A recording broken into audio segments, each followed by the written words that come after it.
Bismillahirrahmanirrahim. Wassalatu wassalamu ala rasulillahi sallallahu alayhi wa sallam. Monsieur le ministre des Finances, donc nous vous saluons ainsi que monsieur le ministre du Travail.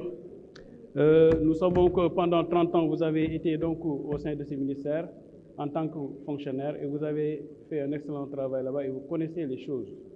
Mais malheureusement, comme je l'ai dit, vous savez, aux Parcelles Assainies, vous avez deux rois des arènes.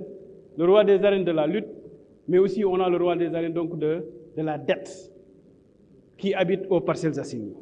Non seulement c'est le roi des arènes de la dette, mais c'est le roi des arènes donc des remises gracieuses et des exonérations fiscales. Monsieur le ministre, en janvier 2016, le syndicat donc, des agents donc, de l'administration des impôts et domaines avait alerté sur la pratique de votre candidat. Et dans un point de presse, il faut cesser donc, les remises gracieuses et exonérer donc, les exonérations fiscales. On remet gracieusement des impôts à des entreprises coupables de fraude fiscale. On renonce volontairement à percevoir des impôts votés par l'Assemblée nationale. On fait des décisions d'arbitrage pour négocier des montants d'impôts qui sont dus par les contribuables coupables de fraude fiscale en les accordant une certaine amnistie sur des impôts collectés sur les populations, sur les travailleurs et qui ne font pas l'objet de reversement. Monsieur le ministre, le cas du port autonome de Dakar est là. Il faut aller vers une mobilisation des recettes fiscales et non la perte de recettes fiscales orchestrée et administrée par le ministre des Finances. Les entreprises du secteur des médias, les distributeurs de carburant, les hôtelleries et surtout les entreprises de communication qui pesent lourd dans la formation du PIB et qui sont coupables dans beaucoup de cas de fraude fiscale et pour lesquels on applique des décisions scandaleuses qui sont prises à leur faveur. Monsieur le ministre, la fiscalité est du domaine exclusif de la loi, des députés qui doivent accorder ou bien exonérer. Et les articles 705, 706, 707 du Code général des impôts l'a dit, c'est clair là-bas et encadré. Donc, monsieur le ministre, je reviens sur, tout simplement, j'ai vu un article de Dakar Post publié le 19 août 2016, intitulé « À la recherche du paradis fiscal perdu, les tentacules de contour global qui a domicilié ses filiales sénégalaises au Delaware. » J'ai lu cet article, ça m'a tiqué. C'est pourquoi je pose deux questions. Qu'en est-il de la fiscalité donc, de cette société, Global Contour, qui paye les impôts de Global Contour? Toute cette dette, on peut avoir un financement intérieur en regroupant les exonérations fiscales, en cessant les remises gracieuses, monsieur le ministre. S'il vous plaît, monsieur le ministre, revenez à l'orthodoxie et qu'on cesse les remises gracieuses et les exonérations fiscales pour pouvoir mobiliser assez de ressources pour pouvoir laisser la dette et avoir donc la dette intérieure. Je vous remercie. Merci beaucoup. Fatoumata Dabo pour 3 minutes, suivi de Baran Fofana.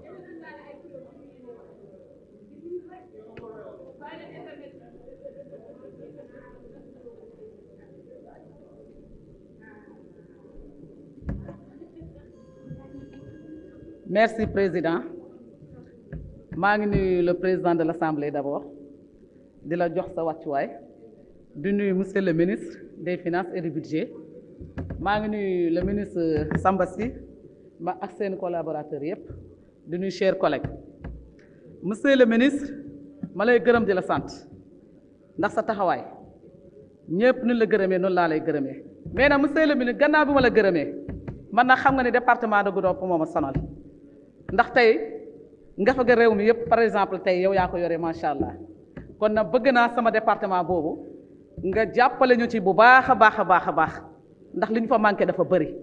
kon nag na taw tale mbéy kontoon na mbéy tentu la mbéy jay la ma lay gërëm di la sant bu baax a baax comme ni la ko Thierno Diop waxee waa boor bee ak waa boor bii na nga yemale ñëpp nag du yàgg incha allah 3 mois Khalifa Sall président de la République léegi mu ñëw jël réew mi defal sama département de Goudomp Sénégal neex jëm kanam tàccu leen ma waaye bu leen bàyyi Khalifa Sall seen nit la yéen tamit nag bu leen taxaw. Merci chers collègues. Non ko min jiiɗi teskinde yimɓe ɓe tan ko faate gandanɗa hoore ma woni fonds d' investissement des Sénégal à l'extérieur woni FAISE golle payodinde ɗe gollata e nder diaspora o emin ɓuri yidde kala no ɓe dokkira doole ina walla no feewi te hannde oɗo saaha min jii leyɗele goɗɗe ɗe min jooɗi ɗe ene jewtira ngam de mum firti ko omo jogii yaadiɓe waaɓere mon ko ɗum waɗi ɗum ɗo heɓa ɗum noon banndiraaɓe musidɓe tedduɓe alhamdulillahi rabbil alamina min puɗɗirima bisimillahi min gortirima alhamdulillahi rabbil alamina denndangal banndiraaɓe kala to mbawi wonde e johli windere nde mbiyama Allah jarama on jarama leydi Sénégal koni men en ñaguima Allah lamɗo bawɗo yo Allah nawru leydi ndi yeeso yo Allah waɗane jaam. Merci, chers collègues. Mame Saye Ndiaye. Mame Saye Ndiaye, suivi de Fatou Gaye.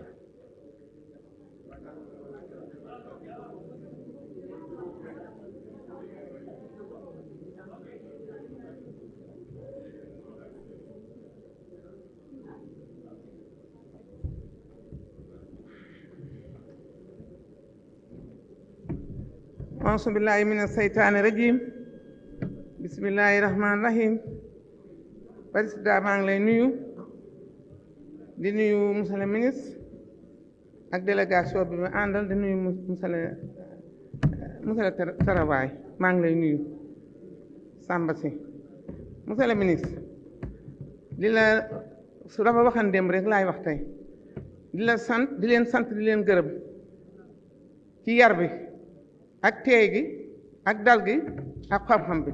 maa ngi leen ciy sant di leen gërëm ma lay laaj nag li ñuy nattal université bi monsieur le ministre buñ ko nattatee ba pare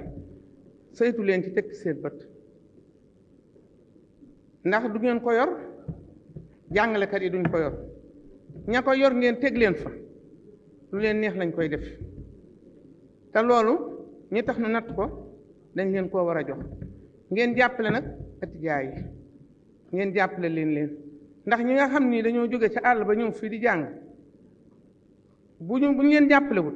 dina metti ci ñoom lool lekk gu ñu lekk sax da leen di jafe kon nag bëgg nañ ngeen jàppale étudiants yi tëj bii ñu tëj école bi it am nañu jaaxle lool ndax ñi nga xam ne nii am nañ courant sax ñu naa dañuy jàng ci ligne beeg yooyu xam nga ñu amul courant arrangé wu leen te àll bi ñu fi jógee di reyante ba jàng ba ñëw fii ñooñu ñu bëgg jàng lañu kon nag jàppale leen xale yi ci université bi loolu passé staffu Bambey kere bi nga xamee ne ministre bi ñëw na jël ma woon kàddu waaye yow yaa yor bagage yi kon dinaa la ko diis ndax Mbàkke staffu Mbàkke bee pare